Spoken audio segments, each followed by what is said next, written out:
Hey guys, today I wanted to make a video where I'm just candid about how I'm feeling and just talk about some stuff that's been on my mind. Today I just want to say I may want to add like a trigger warning just because I don't know what may or may not trigger you guys, but I want to be a little bit more honest about how I'm doing and talk a little bit about some stuff that I wanted to talk about for a while. I want to be more candid about how I'm doing emotionally, even though this puts me in a vulnerable state. I just wanted to talk a little about kind of what's been going on, like I said. So I have been really struggling, and I want to talk about why I think I've been struggling. I have been very, very, very blessed to not have been affected directly by the pandemic in ways that other people have. So for instance, I haven't lost anybody due to the virus. I haven't been sick from the virus as far as I know. I did not lose my job. My husband did not lose his job. I went virtual, and then my husband is an essential worker, so he just kept going to work normally. So we have been very lucky with that, but emotionally and mentally, I did not realize the toll it was going to take on me. I have been working from home since March, like 20 something around there of last year. And I am a homebody. I love being at home, but being at home all the time, it's very hard to navigate work life from home life and keeping work life during work time and not worrying about it or thinking about it because I'm home all the time. Now, luckily, my job has allowed us to start seeing patients in person. I'm a children's case manager, so I have been able to have about half my patients in person, so like at their school or home or wherever their parents want me to meet them, sometimes at the office. And then about the other half is still virtual, so either phone call or video sessions. And I prefer going to the schools just because it gets me out of the house, it gets me to drive, and I enjoy driving, and it just feels normal.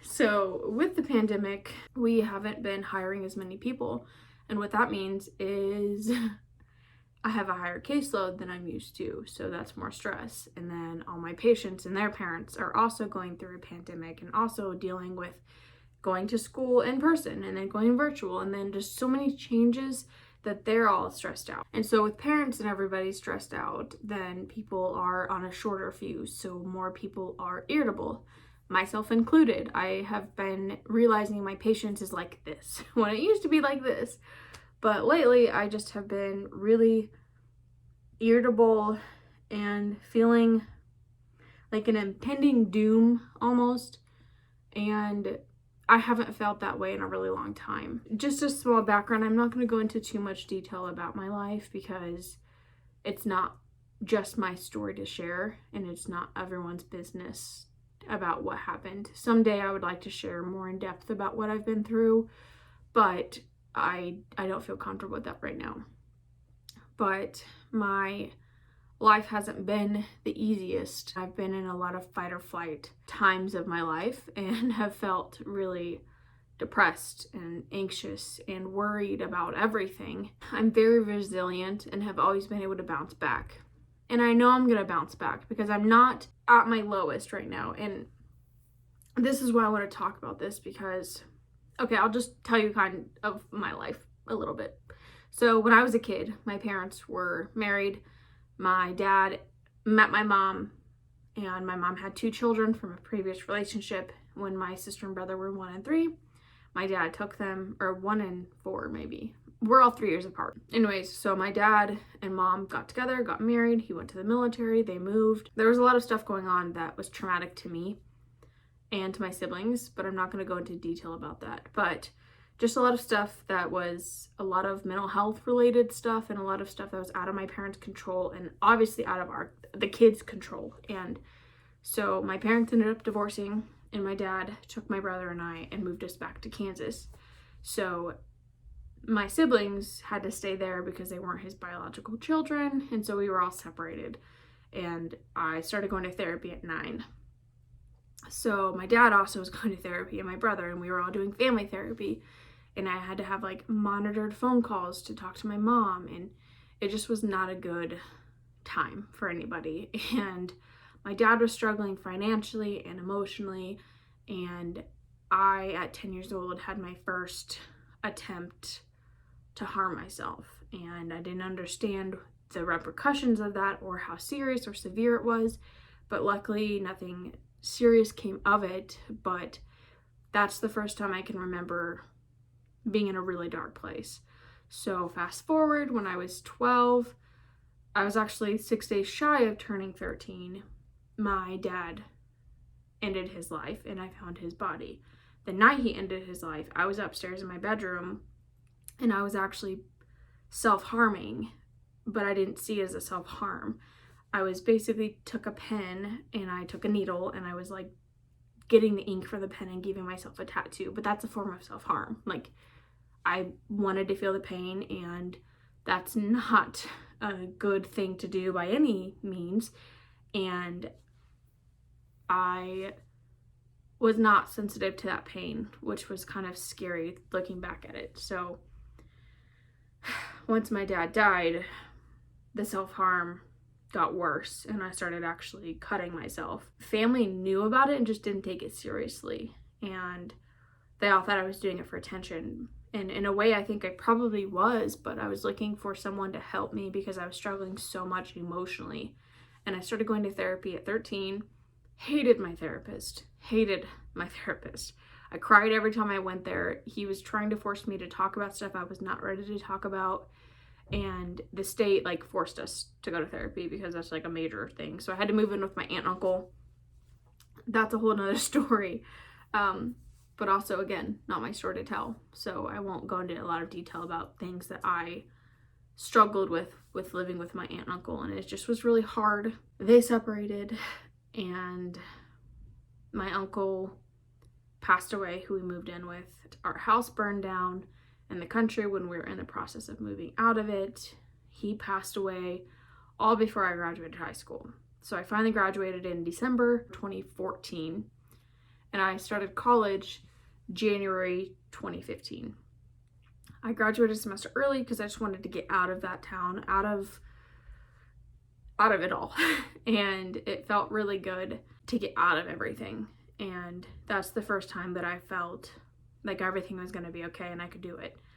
But then I also had my own doubts of, you're going to fail, because everybody around me, not everybody, but a lot of people around me were putting that in my head, that I'm not going to be successful, I'm not going to succeed, I can never go to college, I could never graduate college, I could never be a social worker. And so that's the self-esteem I had. And I hated my body, I hated myself, and I like sat in that pity of, you don't have family, you don't have this, you don't have that. And it was really hard for a while, but I felt really good. And I continued to keep pushing and getting through stuff. And I had a lot of people around me who were also very positive, who would tell me, like, you're the strongest person I know. How do you get through this? How do you get through that? Like, wow, I'm so surprised you're doing this. And they don't even know half of what I've been through. But hearing that made me think, oh, people just feel sorry for me and I'm not strong. And I think when people say, like, oh, how do you get through that? You're the strongest person I know. It's not that I'm strong, but it's that that's the only choice I had, was to put one foot in front of the other and keep going. And that's the resiliency that I needed to get through. And I don't know how. I don't know how I did it. I don't know how I continued to have resiliency and how I continue to push forward through all of the chaos and all of the struggles and childhood trauma and trauma as an adult, like how I'm getting through it, but I am. It doesn't mean it doesn't hurt. It doesn't mean I don't have problems. It doesn't mean that I don't fall down and need help getting back up, but I'm still continuing to push forward.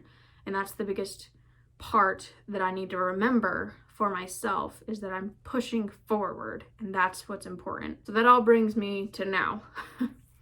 I, for the last couple of years, have wanted to go to therapy because I have not processed my childhood trauma. And I know to be a good social worker, if you don't know, I went to college, graduated with my BSW. I'm hoping to get into the master's program in the next year or two. In order for me to be a good social worker, a human being, a good wife, hopefully a good mother in the next couple of years. I have to just process through my trauma. There's no way around it, and I've not done that yet. So that's the next biggest step for me in my journey of healing and growth. And I have a lot of stuff that has happened over the last year that I really needed to process through and talk about and bounce ideas off of with a therapist, because I can't even go into detail of everything that's happened, but someday I will. It's hard in a different way, because when I was a child, everything was out of my control, and it was easier because I didn't have to worry about like being an adult. So now when I am an adult and things get hard and trauma happens or things don't go the way I thought they would, it's a lot harder to be resilient, because I don't have anybody in a way to like help push me through that, or to like be my security blanket. Because even though I had a traumatic childhood, like I had always adults that were there that had to care for me. Like they literally needed to, like they didn't have a choice. So when I'm not doing well, and if I'm not in the best mental state, that puts everything on my husband, and that's not fair to him. I don't want to be that burden, and that's like horrible to say, because that's like the number one thing about mental health is you always feel like a burden, and I do feel like a burden, because if I'm in a bad mood and I don't know why, or if I'm super irritable, or if I'm just crying, if I'm upset, or if I'm anxious, that's hard to be around, because I've been on both sides of the coin where I'm fine and I've been around people who are not fine, and it's draining. But I've also been the person that's not fine, and I've needed other people who were fine to help me get through that. I just want to go to therapy and deal with some stuff that's been going on in my head and process through my childhood trauma. See if I have any mental health conditions. A lot of my family does. A lot. And I mean a lot of my family does. And I don't know if I do. I've never had like a proper official diagnosis from anybody with anything, so I just want to make sure that I'm okay and that I don't have any chemical stuff going on, and that I don't need medication for anxiety. If I had to guess, I would say I probably have anxiety. I'm a very anxious person. I have a hard time not worrying or going to the worst case scenario situation, and always prepping for that doomsday type of thing. And that's not a great place to be in. And I want to be a positive person, and I want to be the person that I want to be. But in order to do that, I have to get my mental health figured out, because with the pandemic, and the whole reason I brought the whole pandemic up, the pandemic has somehow brought a lot of that anxiousness or childhood trauma or emotions or feelings back up. And I've been hearing that, and I don't know why it's happening. I don't know if it's because I don't have a lot of control over the pandemic. I definitely feel my mental health decreasing, and it got much worse after my brother passed away a month ago.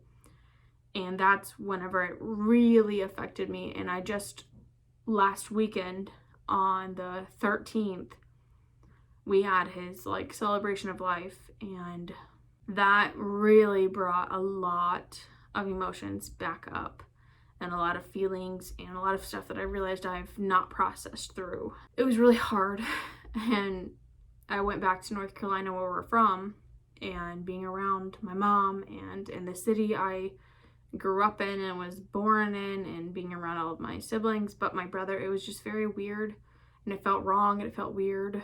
I don't know, that's the only way I could say it. Like, it just felt off that my brother wasn't there.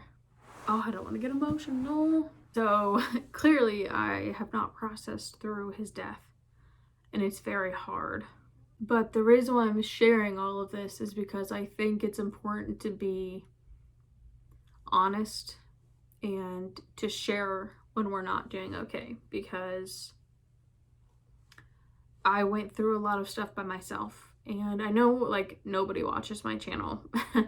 I know that, but I don't care. If this can help one person feel less alone and like they're not going through this alone, then that's all that matters to me, and that I'm able to share my story and share my emotions and feelings in a way that I enjoy doing, and that's through making videos. I coped with a lot of stuff by writing and doing poetry and songwriting and all that stuff, and that really helped me. But now I'm realizing just talking about it and talking with people who've been through similar situations or who are struggling themselves and connecting on a human level is what I need. And part of that's through therapy, obviously, but also I think just finding genuine people and connecting with them is just as important as therapy, and getting support whenever you're not in a great place. I don't even know what the point of this video was, but I just wanted to talk about it. So I hope you guys understand what I was trying to say, but I just want to let you know that if you're going through something right now and the pandemic has been really hard for you, or if you're going through loss, whatever way that may be, that you're not alone. And I think healing from your past or your childhood or whatever you've been through is a lifelong journey, and I'm realizing that. So I'm hoping to find some peace and process through some things and find forgiveness for people that have really hurt me, even if they don't deserve that forgiveness. I'm hoping to let some things go, regardless of what anybody around me does or says about me or to me. I'm hoping that I can be the person I want to be, where if you're not in a good place, and if you have to attack me, or if you have to hurt me or try to hurt me or say things about me, then that's on you. And I just want to be in a place where I don't react to those things in a way that's not healthy too. And I just want to be happy again. And I'm happy, like, don't be worried about me. I'm overall happy, but I'm also not doing okay in the sense of I just feel really anxious and really on edge a lot of the time, and just stressed out right now. I'm hoping with time things are gonna start to get better. I know they always do, and I know that I'm gonna be okay, and I'm gonna get into therapy and hopefully process through some of this stuff and figure out why the pandemic, or if the pandemic even has anything to do with it, and maybe it's just my brain's time to bring all of this up so that I can heal through it finally. I don't know, but I'll keep you guys updated. If you are going through something similar or something hard that's nothing like what I'm going through, just know you're not alone, and I'm always here to talk. I have Instagram and Twitter that you can DM me on, or just comment below and I'll reach back out to you. But I'm gonna go, so I hope this video made some kind of sense. I don't know if it did, but thank you guys so much for watching. May all your stars align, and I will see you guys in my next video. Bye guys.